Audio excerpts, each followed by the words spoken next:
Itu kan. Kalau orang Indonesia itu jumlahnya 275 juta, katakanlah 85%-nya Islam, berarti orang Islam itu sekitar 260 juta.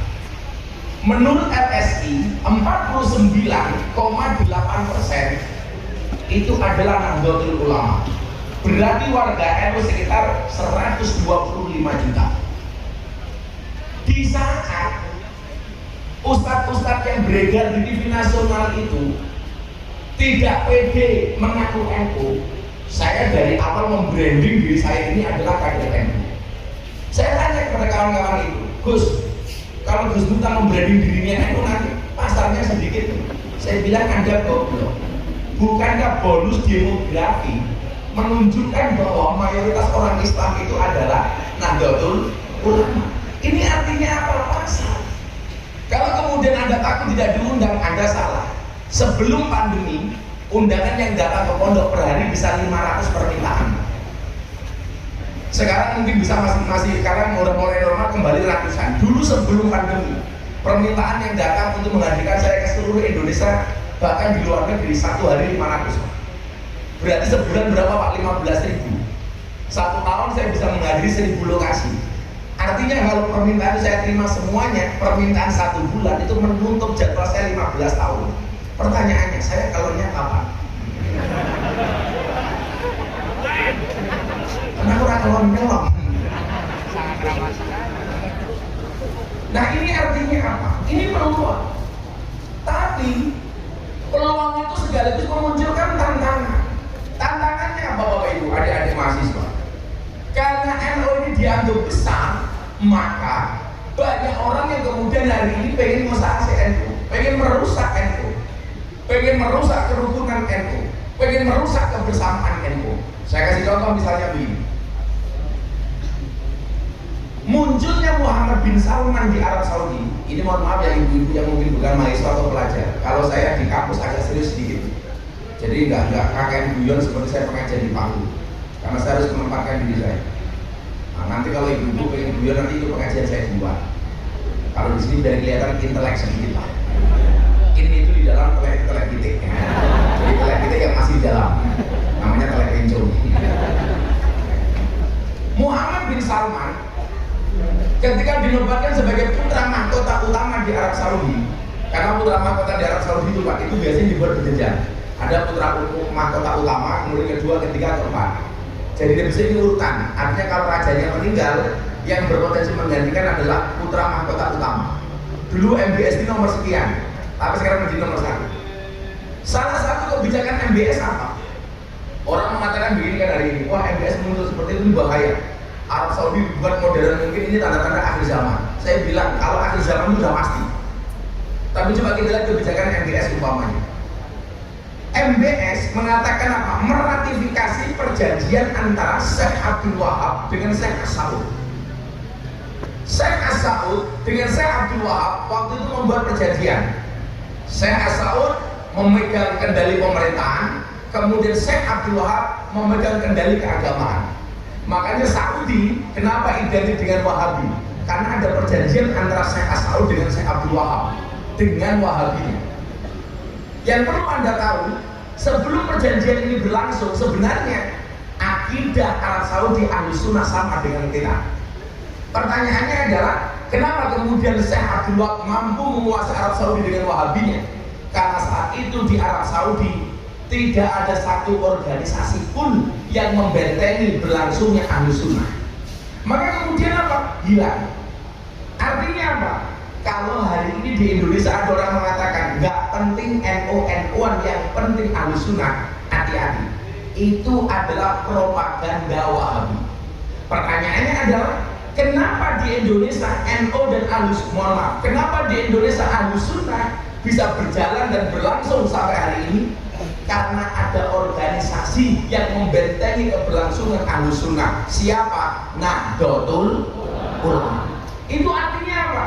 Kalau ada orang bilang nggak penting NU-NU-an, jelas itu cangkem Wahabi. Loh ini benar. Kalau ada mau tepuk tangan, jangan malu-malu Pak. Lagian mohon maaf Pak, itu tepuk tangan tanpa saweran.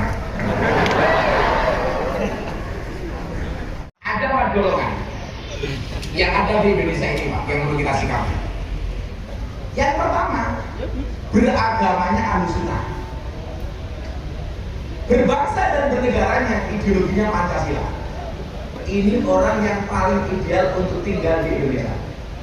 Amaliyahnya beragama Ahlussunnah, ideologinya Pancasila. Ini sebagaimana amanat Nahdlatul Ulama mempunyai dua agenda utama di dalam beragama dan berbangsa.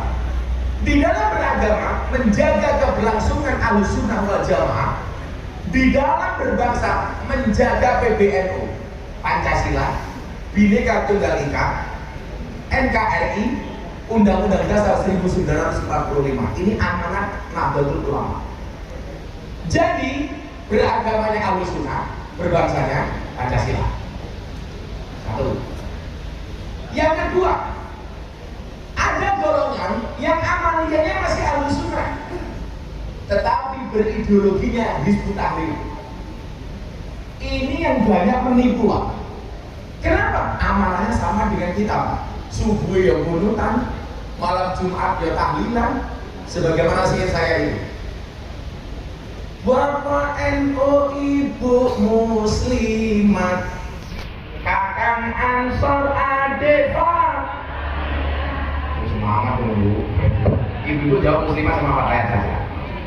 Bapak NU, Ibu Muslimat, Kakang Ansor, Adik Pak. Adik Fataya, tahlilan saben malam, mulai tahlilan padha nggawa. Salah rahmat goblok.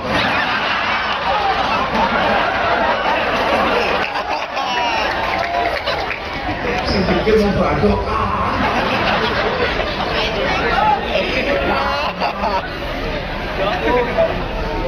malah berkah keperingan ya.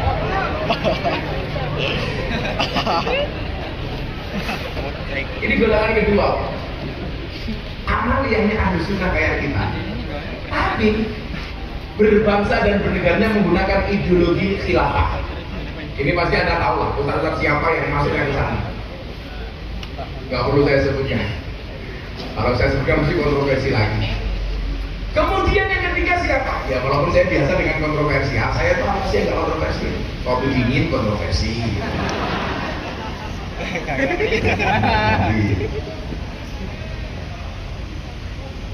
Kamu denger ya?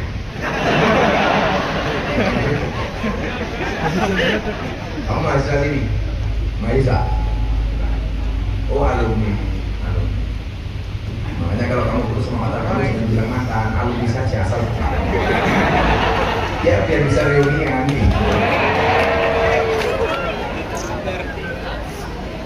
Jangan bilang mantan, karena move on itu kan berat. Kamu tahu kenapa move on itu berat? Move on itu berat kenapa? Karena dari SD sampai perguruan tinggi yang dipelajari hanya mengingat dan menghafal, bukan melupakan.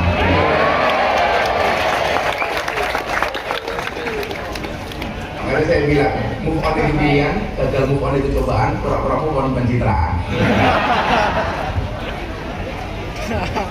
Saya santai, anak-anak mahasiswa yang nggak punya pacar, kamu santai deh.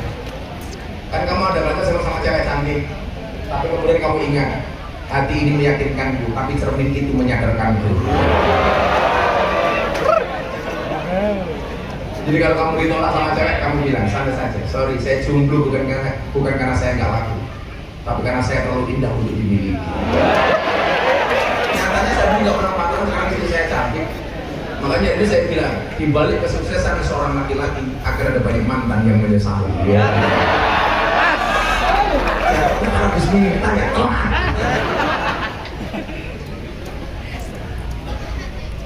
yang kedua tadi itu. Yang ketiga, coba Anda lihat,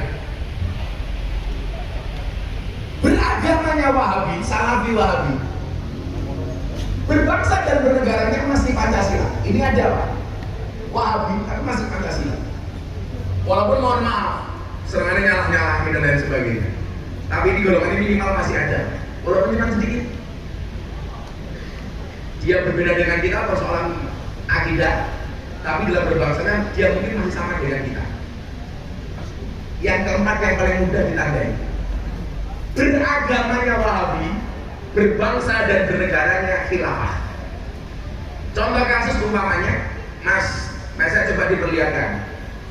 Pancasila itu bid'ah. Ini beragamanya Wahabi dan berbangsanya khilafah. Coba Anda baca. Sebut Pancasila bid'ah. Orang kafir cinta tanah air, kita cinta Madinah. Coba Rai ini ditandai.